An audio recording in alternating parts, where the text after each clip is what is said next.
My name's Bruce Thom. I'm chairman of the Australian Coastal Society, and I'll be giving one of the keynote addresses at the Coast to Coast Conference to be held in Adelaide in September.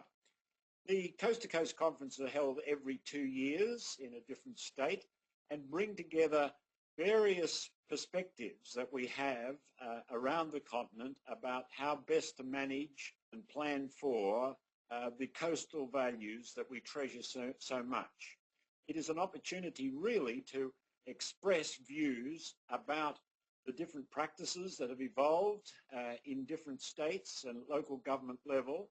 And in the case of my presentation, it will stress the initiatives that have been undertaken by the Commonwealth Government, particularly through the Department of Climate Change and Energy Efficiency, over the past 12 months. These initiatives have captured, in particular, the risks associated with climate change along our coast and the impacts that those changes will have not only on our environment, but also on our social amenities, our use of the beaches and our waterways, and of course on the economy. The beaches are undergoing right now a lot of dynamic shifts, some of which can be attributed to natural processes, but there are places around the Australian coast where the effects of rising sea levels are already starting to be felt.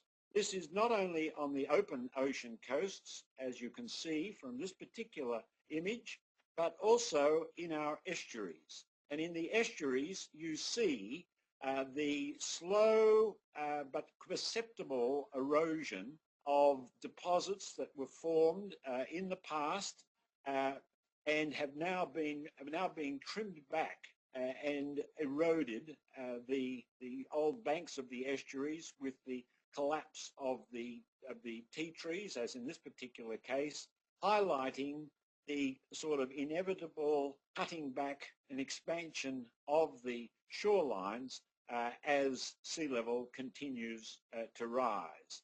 These impacts on natural systems will continue and will be discussed at some detail by many members of the conference. The initiatives that we're looking at also are those associated with risks to population. And we have a lot of low-lying lands around the Australian coast that have been settled. The expectation in settling these low-lying lands is that sea level would not rise. It would stay at its present position. And so infrastructure and property development and commercial enterprises have all been built to that common sea level position that history has given us. But unfortunately, climate change is indicating a continuing rise, perhaps even an accelerating rise in sea level, placing these particular low-lying lands at greater and greater risk of inundation. The inundation, of course, will impact not only as a result of sea level rise, but when you get river floods and storm surges, they will also exacerbate the impacts of the climate change and sea level rise that we are expecting to occur. So the Department of Climate Change has been undertaking a number of assessments of the vulnerability of properties and of infrastructure and of commercial enterprises that exist in Australia. And of course, we have a large amount of our economy dependent upon access to the sea. Through our seaports and our airports, we have an enormous amount of our economic wealth transported and transferred through what in many places now can be deemed to be vulnerable to the impacts of climate change. So the Department of Climate Change and Energy Efficiency is undertaking a very responsible task of informing the Australian public, informing local communities, informing businesses and local governments of the risks that we have in this country facing us as a result of climate change.